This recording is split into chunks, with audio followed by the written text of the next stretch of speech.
Hello दोस्तों, आप सभी का सीडीएस बूस्टर पर स्वागत है। जो आज का टॉपिक है हम लोगों का वो है कि मैथ्स में हम लोग 70 प्लस ईजिली कैसे स्कोर करें। क्योंकि जो 70 प्लस स्कोर होता है सीडीएस एग्ज़ाम में वो आपके मैथ्स के लिए कट ऑफ बहुत ही बढ़िया है। अगर आपने 70 प्लस मार्क्स स्कोर कर लिए हैं तो आप सेफ जोन में चले जाते हैं, फिर मैथ में आपको कोई डरने की ज़रूरत नहीं होती है। लेकिन 70 प्लस जाना इतना आसान नहीं होता, जैसे हलवा उठाया और मुंह में रख लिया, ऐसा नहीं होता है। तो हमें क्या क्या स्ट्रेटजी जो है वो अपनानी पड़ेंगी ताकि जब हम पेपर देने जाएं तो उस समय तक जो हमारा लेवल हो वो 70 प्लस वाला लेवल हो। ठीक है, तो उसी के ऊपर हम लोग आज चर्चा करते हैं। देखिए, 70 प्लस लाने के लिए सबसे पहले आपको जो एग्ज़ाम है उसको क्या करना पड़ेगा, समझना पड़ेगा। एग्ज़ाम का पैटर्न क्या है, क्या पूछता है, क्या नहीं पूछता है। एग्ज़ाम्स का पैटर्न हम आपको कई बार बता चुके हैं। अगर आपने हमारे जो टेलीग्राम चैनल इंस्टाग्राम चैनल है, इंस्टाग्राम पेज SSST अकेडमी के नाम से, अगर उससे आपने ज्वाइन किया होगा तो आपने देखा होगा, हमने आपको कई बार बताया है कि आपको जो एग्ज़ाम पैटर्न है उसके हिसाब से कैसे पढ़ना है। अगर आपने ज्वाइन नहीं किया तो उसको ज्वाइन कर लीजिएगा। तो वहाँ पर आपको syllabus, important questions, previous year, ये सारी चीज़ें आपको वहाँ पर मिलती रहती हैं। सबसे पहले एग्ज़ाम जो पैटर्न होता है उसको एनालाइज़ करने की बात आती है तो एनालाइज़ आप प्रीवियस ईयर पेपर से ही कर सकते हैं, क्योंकि और कोई हमारे पास मेथड नहीं है जिसके माध्यम से हम लोग इसके एग्ज़ाम्स के पैटर्न्स को एनालाइज़ कर सकें। एग्ज़ाम्स के एनालाइज़ करने का सबसे बढ़िया जो मेथड होता है वो आप प्रीवियस ईयर उठाइए। 5 साल के प्रीवियस ईयर आपके काफ़ी होंगे, क्योंकि 5 साल का प्रीवियस ईयर का मतलब है आपने 10 सेट्स को एनालाइज़ किया है। 10 सेट्स को एनालाइज़ करने के बाद आपको पता चल जाएगा कि किस टॉपिक से ज़्यादा क्वेश्चन पूछे जाते हैं और किस टॉपिक से कम क्वेश्चन पूछे जाते हैं। जो सबसे ज़्यादा जो वेटेज होता है वो आपका एडवांस मैथ का होता है, फिर आपका अर्थमैटिक होता है। एडवांस मैथ आपको तैयारी करनी है, इसमें भी जो 4 से 5 टॉपिक हैं वो आपको तैयार करने हैं, वो इम्पॉर्टेंट हैं, क्योंकि जो अर्थमैटिक पोर्शन होता है वो कम ज़्यादा होता रहता है। उसी प्रकार से जो एडवांस पोर्शन है वो 50% से हमेशा ज़्यादा ही होता है। अभी तक हमने कोई एग्ज़ाम नहीं देखा है जिसमें एडवांस मैथ 50% से कम आया हो। 50-50 हो सकता है, लेकिन 50 से कम एडवांस नहीं होगा। 50 से हमेशा ऊपर ही रहेगा, 60-40 हो सकता है। इस बार तो 75-25 था। ठीक है, तो आप प्रीवियस ईयर उठाइए। प्रीवियस ईयर में आपको कुछ नहीं करना है, बस पेपर को एक बार रीड कर लीजिए। पेपर को अगर आपके पास प्रिंट आउट है तो बहुत बढ़िया बात है, नहीं आप टैबलेट या मोबाइल या लैपटॉप जिस पर एनालाइज़ करना चाहते हैं उस पर एनालाइज़ कर सकते हैं। फिर आएगी आपकी आइडेंटिफाई इम्पॉर्टेंट टॉपिक्स। जब आप पढ़ेंगे ना प्रीवियस ईयर को, तब आप चैप्टर आसानी से एनालाइज़ कर पाएंगे कि आपका जो चैप्टर है वो कौन सा मजबूत है और इसमें सबसे ज़्यादा चैप्टर कौन पूछा जा रहा है, उस चैप्टर में भी किस तरीके के क्वेश्चन पूछे जा रहे हैं। क्योंकि आपने चैप्टर एनालाइज़ कर लिया, चैप्टर एनालाइज़ करने से कुछ नहीं होगा, क्योंकि टॉपिक फिर आपको एनालाइज़ करना पड़ेगा कि उस चैप्टर में किस प्रकार के टॉपिक्स पूछे जा रहे हैं और किस टॉपिक्स को हमें ज़्यादा पढ़ना है, किसको कम पढ़ना है। फिर उसके बाद आएगा आपका स्टडी मटेरियल। स्टडी मटेरियल में आपका, जैसे कि मैथ्स की हम बात करें तो मैथ्स में आपका प्रीवियस ईयर सबसे मस्ट है। अरिहंत की किताब आती है, उसको आप ले सकते हैं। पाथफाइंडर आती है, RS अग्रवाल आती है।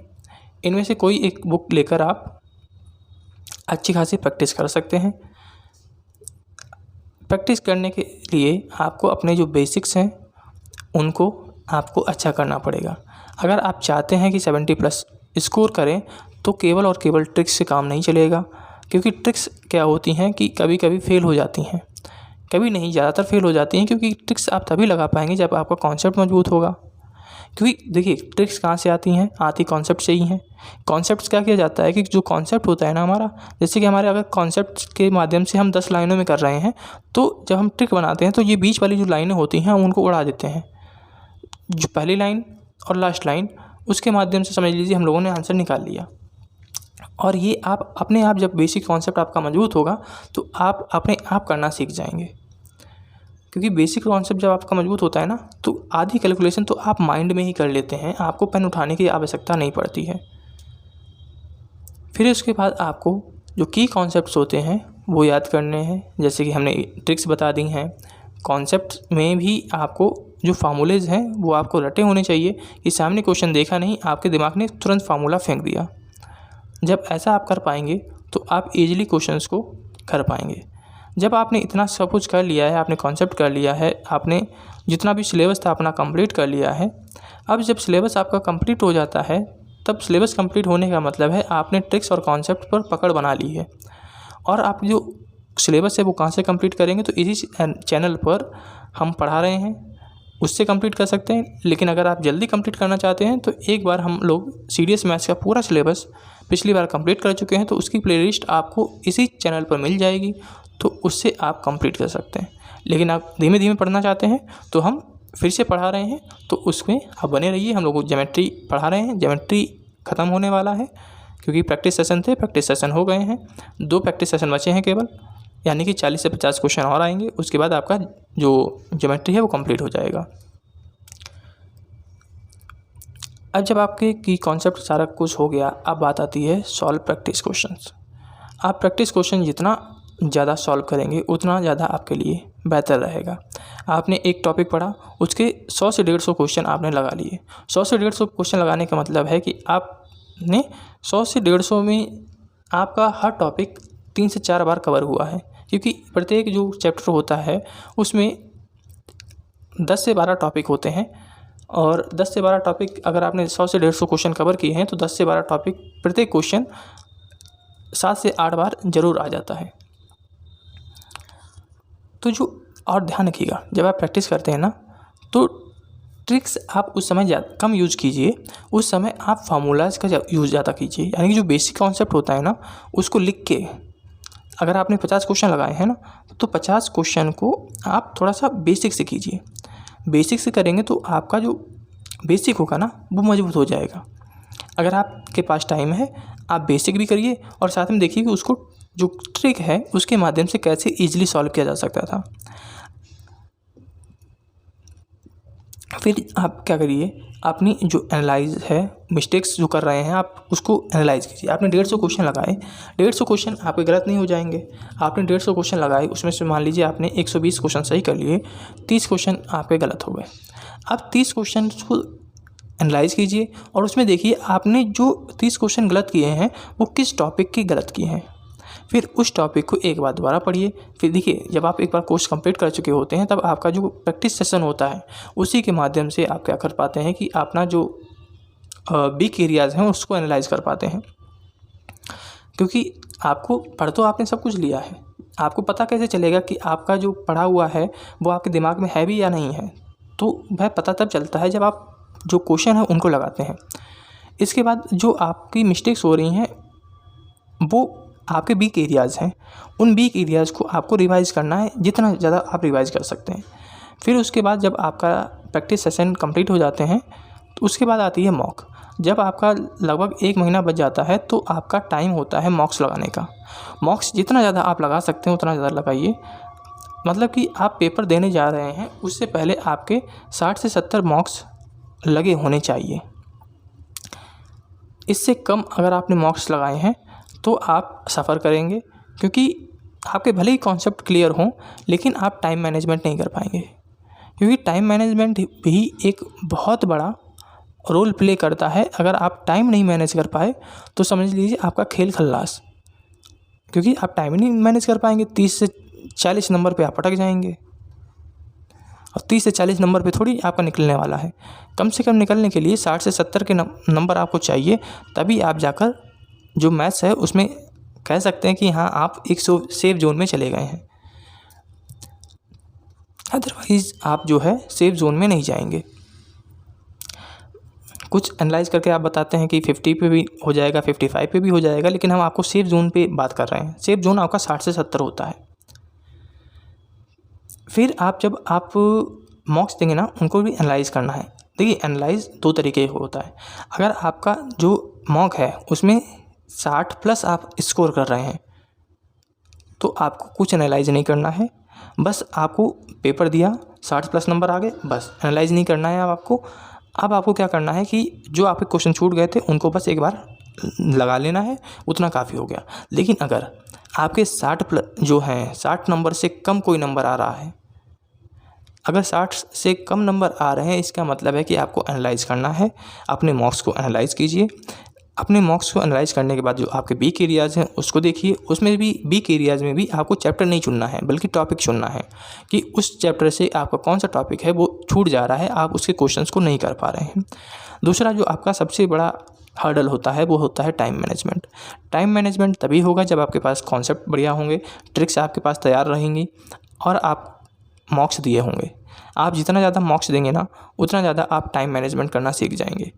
अगर आपको जब आपने मॉक्स देना शुरू किया, समझ लीजिए आप 2 घंटे में केवल और केवल 40 क्वेश्चन कर पाए,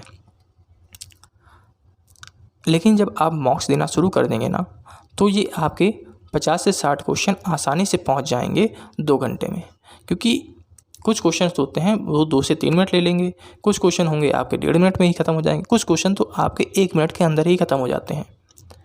ठीक है, यानी कि 30 से 35 जो क्वेश्चन होते हैं ना वो आपको केवल और केवल 40 से 45 मिनट के अंदर ही ख़त्म कर देने हैं। और ऐसा आप तब कर पाएंगे जब आप मॉक्स देंगे, क्योंकि आप मॉक्स से ही एनालाइज कर पाते हैं कि आपको सबसे पहले कौन से क्वेश्चंस को कर लेना है। क्योंकि 30 से 35 हमने बताया ना तो ये इतने आसान होते हैं कि आपको अगर थोड़े से बेसिक कॉन्सेप्ट पता है तो आपके क्वेश्चन ये होने ही होने हैं। ये सभी बच्चे कर लेते हैं। इससे ऊपर जो बच्चे कर पाते हैं वही जो एग्ज़ाम है उसको लड़ पाते हैं। फिर दूसरा जो एक तो हमारा हो गया टाइम हर्डल। अब टाइम हर्डल जब हमारा ख़त्म करना है तो हमें मॉक्स लगाने पड़ेंगे। उसके बाद आता है आपकी कैलकुलेशन पे भी आपको ध्यान देना पड़ेगा, क्योंकि कैलकुलेशन भी एक इम्पॉर्टेंट रोल प्ले करती है आपके टाइम मैनेजमेंट में। क्योंकि अगर आपको 19 का पढ़ा ही नहीं आता है तो आप 19 का पढ़ा नहीं आता है तो आप क्या करेंगे, 19 की टेबल को आप 1 और 9 से आप उसको मल्टीप्लाई करेंगे। तो आपको जो कम से कम 20 तक जो टेबल होते हैं वो आने ही चाहिए। 20 तक टेबल आने चाहिए, आपको डिवाइडेशन आनी चाहिए, जो स्क्वायर और स्क्वायर रूट हैं वो आने चाहिए। स्क्वायर तो आप 60 तक याद कर सकते हैं, क्योंकि आपको याद करना है 30 तक। 30 के बाद आप जो मेथड्स होते हैं ट्रिक वाले मेथड्स, उनके माध्यम से आप 60 से 70 तक आप स्क्वायर्स को आसानी से याद कर सकते हैं। उसमें कोई दिक्कत नहीं होती है। क्यूब में थोड़ी दिक्कत होती है, तो क्यूब में आप 25 तक अगर आपको जो क्यूब हैं वो याद हैं वो सफिशिएंट हैं। 25 से ज़्यादा आपको क्यूब की आवश्यकता नहीं पड़ती है।